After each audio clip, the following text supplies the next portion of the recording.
नमस्कार मित्रों, एक बार फिर से आपका स्वागत है हॉक फीड न्यूज में। कोरोना वैक्सीन पर डर्टी पॉलिटिक्स लगातार जारी है और अब अखिलेश यादव के बाद मुलायम खानदान की छोटी बहू अपर्णा यादव ने जो कहा है उसे सुनकर आप दंग रह जाएंगे। पूरी खबर आपको बताऊंगा, लेकिन उससे पहले कमेंट में आप मुझे बताएं कि अखिलेश यादव का कोरोना वैक्सीन को बीजेपी की वैक्सीन बता देना कितना सही है। कमेंट में आपसे राय जानना चाहता हूं। क्या यह बयान एक ऐसा व्यक्ति दे सकता है जो ऑक्सफोर्ड से पढ़कर आने का दावा करता हो? अखिलेश यादव के बारे में ये दावे किए जाते हैं कि वो ऑक्सफोर्ड से पढ़कर आए हैं, बड़े पढ़े लिखे हैं, विदेशों से पढ़ाई करी है, और वो व्यक्ति यहां आकर कहता है कि कोरोना वैक्सीन बीजेपी की वैक्सीन है, मैं नहीं लगवाऊंगा। अजी कोई जबरदस्ती लगा रहा है? कतई नहीं, बिल्कुल मत लगवाओ। पिताजी को भी मना कर देना, पिताजी आप भी ना लगवाएं। सारे समाजवादियों को मना करो कि बिल्कुल नहीं लगवानी वैक्सीन। बीजेपी ने अपने घर में बैठ के ये वैक्सीन बनाई थी, बीजेपी के दफ्तर में ये वैक्सीन बनी थी। मतलब जाहिल सोच और जाहिल विचार। आप बयान देने से पहले सोच भी नहीं सकते हैं कि क्या बयान है। आपको बता दूं कि अखिलेश यादव के इस बयान की चौतरफा आलोचना की जा रही है। हर कोई इसे गलत बता रहा है। दूसरी तरफ अखिलेश यादव ने तो अभी ये बयान दिया ही था, कांग्रेस की तरफ से भी ऐसे बयान आना शुरू हो गए। उधर पप्पू यादव भी यही कह रहे हैं। तो जिन जिन को दिक्कत है वो ये वैक्सीन ना लगवाएं, काम खत्म। आपको बता दूं कि सरकार ये ऐलान कर चुकी है, पहले ही कर चुकी है, कि जो वैक्सीन नहीं लगवाना चाहते हैं वो वैक्सीन बिल्कुल ना लगाएं। और अभी तो मार्केट में वैक्सीन आई भी नहीं है, प्रोसेस में है, ड्राई रन चल रहा है। आज उत्तर प्रदेश में ड्राई रन है, लेकिन दूसरी तरफ ऐसी बयानबाजी शुरू हो गई है। आप समझ सकते हैं कि सियासत का स्तर इस वक्त भारत में कहां जा चुका है।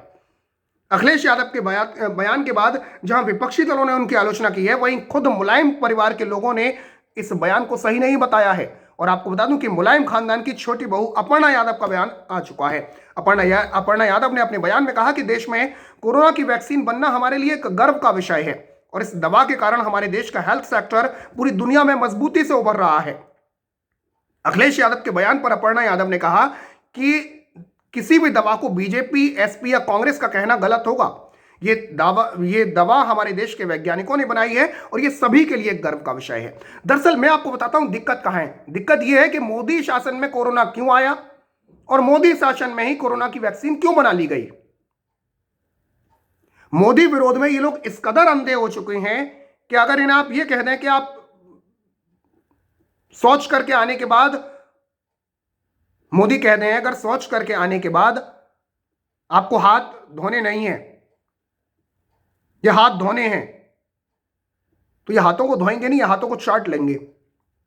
इस कदर अंधे हो चुके हैं। मतलब कुछ भी देश विरोधी बयान, देश विरोधी चीजें करना, और अब वैक्सीन को लेकर सवाल उठा देना। उन वैज्ञानिकों पर क्या गुजरी होगी आप समझिए, जिन्होंने दिन रात मेहनत करके इस वैक्सीन को बनाने में अहम रोल अदा किया। ये बयान सुनकर उन पर क्या गुजरी होगी। वैक्सीन पर भी सियासीकरण।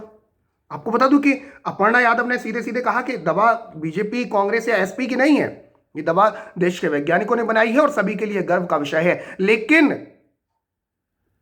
कुछ पार्टियां और कुछ नेता यही तो गर्व नहीं चाहते हैं कि भारत पर कोई गर्व कर सके, वो भी मोदी राज में। हां, जब हम हो, हमारा शासन हो, तब गर्व करें। इसके अलावा अपर्णा यादव नहीं, अपर्णा यादव के अलावा मुलायम सिंह के छोटे भाई शिवपाल सिंह यादव ने भी वैक्सीन बनने की खबर का स्वागत किया। देश भर में कोरोना वायरस की वैक्सीन को लेकर जारी सियासत के बीच प्रगतिशील समाजवादी पार्टी के चीफ और यूपी के पूर्व मंत्री शिवपाल सिंह यादव ने वैज्ञानिकों की सराहना की। शिवपाल यादव ने क्या कहा? शिवपाल यादव ने अपनी पार्टी के कार्यक्रम में कहा कि वैज्ञानिकों ने बहुत मेहनत से दवा बनाई है, इसके लिए वो बधाई के पात्र हैं। आपको बता दूं कि अपनी पार्टी की व्यापार सभा के कार्यक्रम में उन्होंने ये बातें कही कि हम वैज्ञानिकों की विद्वता का स्वागत करते हैं, उन लोगों ने बड़ी मेहनत से कोरोना वैक्सीन बनाई है, ऐसे वैज्ञानिकों की मेधा और प्रतिभा का सम्मान होना चाहिए। शिवपाल यादव के इस बयान के कुछ देर बाद ही यूपी के पूर्व सीएम और समाजवादी पार्टी चीफ अखिलेश यादव का बयान सामने आ गया। पूर्व में उन्होंने कह दिया था मैं वैक्सीन नहीं लगवाऊंगा, ये बीजेपी की वैक्सीन है। इसके बाद स्पष्टीकरण आता है अखिलेश यादव का। अखिलेश यादव ने वैक्सीन न लगवाने का बयान देने के बाद अपने स्पष्टीकरण में कहा कि मैंने या समाजवादी पार्टी ने कभी भी विशेषज्ञों, वैज्ञानिकों या शोधकर्ताओं पर सवाल नहीं उठाए। अगर किसी के मन में वैक्सीन को लेकर कोई शक है तो यह सरकार की जिम्मेदारी है कि वो इसे कैसे दूर करेगी। क्यों दूर करेगी भाई?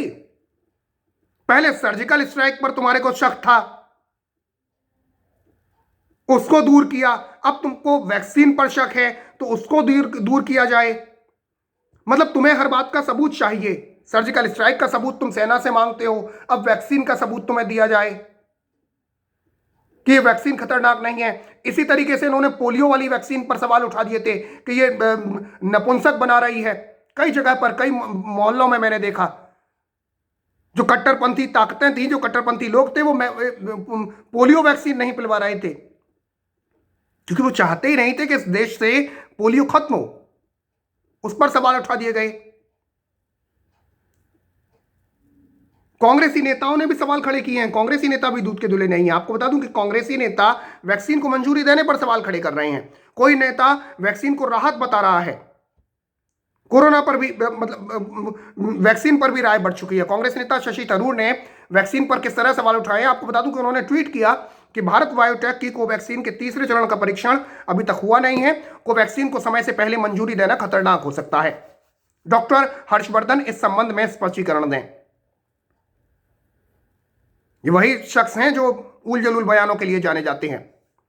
कोरोना वैक्सीन का ट्रायल पूरा होने तक इसके उपयोग से बचा जाना चाहिए। भारत को इस दौरान एस्ट्रोजेनिका वैक्सीन का इस्तेमाल करना चाहिए। अजी जनाब, जो आपको वैक्सीन लगवानी है वो आप लगवाइए। आपको एस्ट्रोजेनिका लगवानी है, आपका वैसे भी दीदा यहां पर कम लगता है।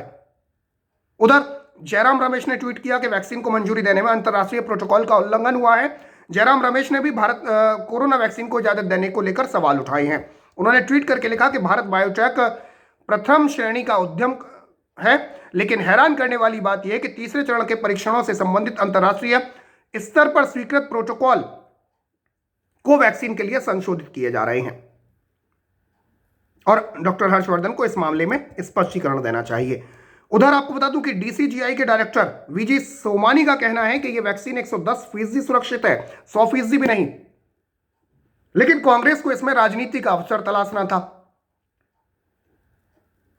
वैक्सीन पर अखिलेश के बयान पर हालांकि कांग्रेस एक मत नहीं है। राशिद अल्वी ने अखिलेश का समर्थन किया, तो वहीं कांग्रेस नेता केटीएस तुलसी ने बयान को वैज्ञानिकों का अपमान बताया।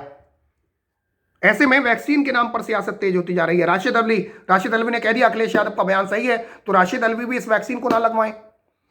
मैंने जैसा कहा कि सरकार पहले ही यह कह चुकी है, मोदी सरकार, कि जिसे वैक्सीन लगवानी है वो वैक्सीन लगाए, जिसे नहीं लगवानी वो नहीं लगवाए। सिंपल। भाई, जिसको लगता है कि वैक्सीन से मैं नपुंसक हो जाऊंगा या वैक्सीन जो है वो बीजेपी की वैक्सीन है, इस वैक्सीन से मुझे नुकसान होगा, इस वैक्सीन को पूरी तरीके से प्रोटोकॉल के तहत नहीं बनाया गया है, तो आप न लगवाने के लिए आप स्वतंत्र हैं। कौन कह रहा है आपसे जबरदस्ती कि आपकी वैक्सीन लगाई जाएगी? आपको बता दूं कि सीरम और भारत बायोटेक के वैक्सीन को मंजूरी मिल चुकी है। देश भर में वैक्सीनेशन का सबसे बड़ा अभियान चलेगा। प्रधानमंत्री मोदी ने कोरोना वैक्सीन के आने को हर भारतीय के लिए गर्व की बात करते हुए कहा कि वैज्ञानिक बना रहे हैं आत्मनिर्भर भारत। लेकिन कांग्रेस नेताओं और अखिलेश यादव को सिर्फ राजनीति से मतलब है। दूसरी तरफ बीजेपी इस पर हमलावर है। बीजेपी के बयान जो हैं वो मैं आपको नहीं बताऊंगा, लेकिन उससे पहले आपको बता दूं कि ये वो लोग हैं जिन्होंने सर्जिकल स्ट्राइक का सबूत भी मांगा था। डीसीजीआई का बयान भी आया है। उन्होंने कहा कि वैक्सीन 110% सुरक्षित है, मामूली एलर्जी वैक्सीन से संबंधित है, संभव है। सभी जरूरी ट्रायल के बाद मंजूरी दी गई, आपात इस्तेमाल के लिए यह मंजूरी दी गई और कैडिला के तीसरे चरण के ट्रायल को मंजूरी दी गई है। यह बीजी सोमानी का बयान है, जो कि डायरेक्टर हैं डीसीजीआई के।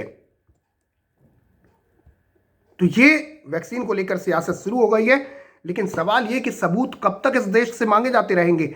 देश की सेना से सबूत मांगे जाते हैं, अब देश के वैज्ञानिकों से सबूत मांगे जा रहे हैं कि आखिर वैक्सीन बना कैसे ली। तो फिलहाल के लिए इतना ही। जय हिंद, जय भारत, नमस्कार।